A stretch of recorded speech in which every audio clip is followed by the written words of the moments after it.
My name is Saska Cuklev. I'm heading up the on-road solutions organization within Volvo Autonomous Solutions.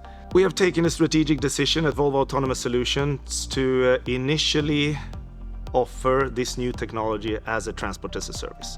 And by that we will the customers will be able to experience the benefits of an autonomous solution, and in the same time then also reduce the complications in terms of ownership, operations and so on. So it is very much about giving our customers peace of mind. With that said, we are already today looking into alternative models, so alternative commercial models that we can offer.